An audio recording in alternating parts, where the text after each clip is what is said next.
On June 12, 2021, the U.S. District Court for the Southern District of Texas dismissed a lawsuit brought by the lead plaintiff, Jennifer Bridges, a nurse, and 116 other Houston Methodist Hospital employees who had challenged their employer's vaccination requirement. The plaintiffs had retained Jared Woodfield, a former county chairman for the Republican Party of Texas, a political operative, to bring their case. And in the written decision issued that Saturday, Judge Lynn N. Hughes not only stated that the plaintiffs had no case, which is always embarrassing, proceeding through the defects as to each plaintiff one by one to make it more embarrassing and to make it perfectly clear that these plaintiffs had no case.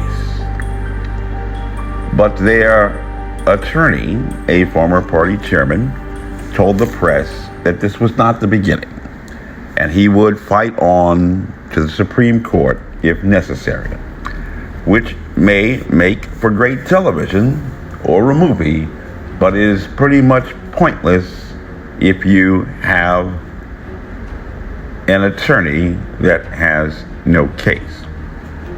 Hello, my name is Major Mike Webb. At the outset, let me state that I am not an attorney. However, I do possess extensive experience as both a first-line manager and in human resources or personnel. And in addition, in over 15 years of litigation experience in both private and public sector employment, as well as in the military, I have had more than my fair share of employment law cases and situations. The greatest obstacle that has been presented to employees who may wish to resist mandates at the workplace to be administered a vaccine has been the challenge of what is referred to as AtWill Employment.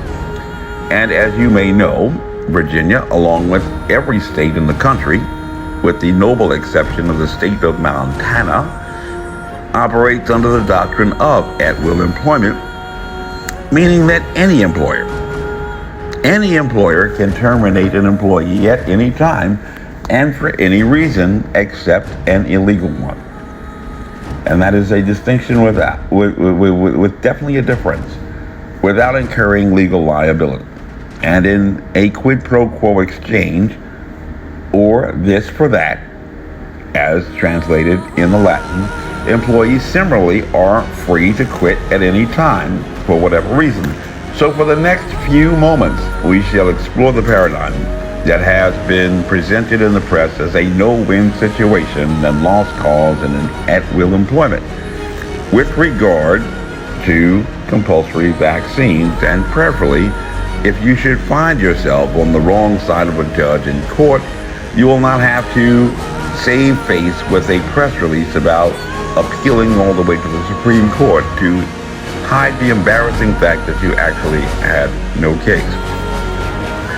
So for starters, recall that this is not what might be described as legal advice, but rather what we shall describe as reflections from considerable experience on issues touching upon at-will employment, but also with the added benefit of probably the most extensive litigation experience in the nation, but certainly Virginia, on issues arising from the governor's COVID-19 response, having brought the first, filed, and longest surviving litigation challenges against the lockdowns and facial coverage mandates in Virginia.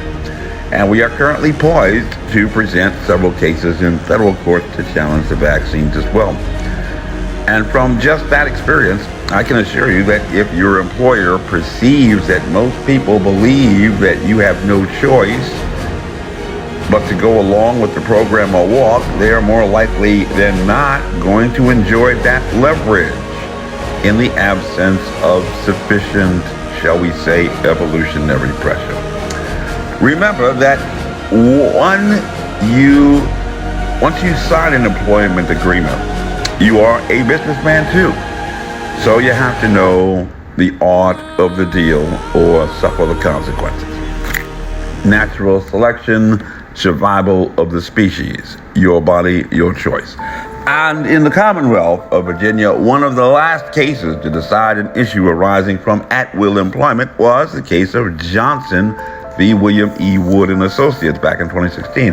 And referencing their decision in the 1906 case of Stanega Coal and Coke Company v. Louisville and Nashville Railroad Company, there the Virginia Supreme Court stated that more than 100 years ago, a century, we held that when an employment contract does not specify a time period for its duration, either party is ordinarily at liberty to terminate it at will on giving reasonable notice of its intention to do so. And if you wish to get an idea about how conservative progressive courts in the Commonwealth are, you should note that they stated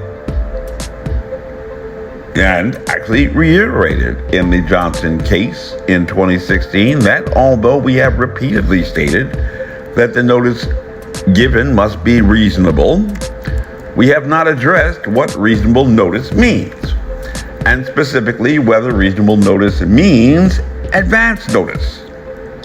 In this series of videos, therefore, we shall explore the issues of at-will employment and what that means to you as an employer or as an employee within the new controversial paradigm of compulsory administration of vaccines.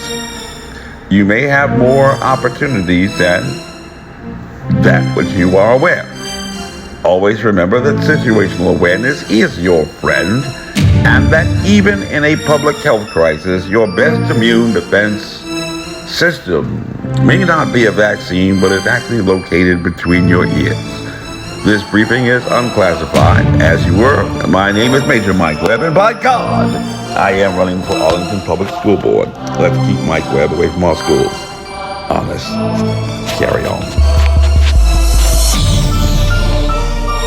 This advertisement was authorized by Mike Webb.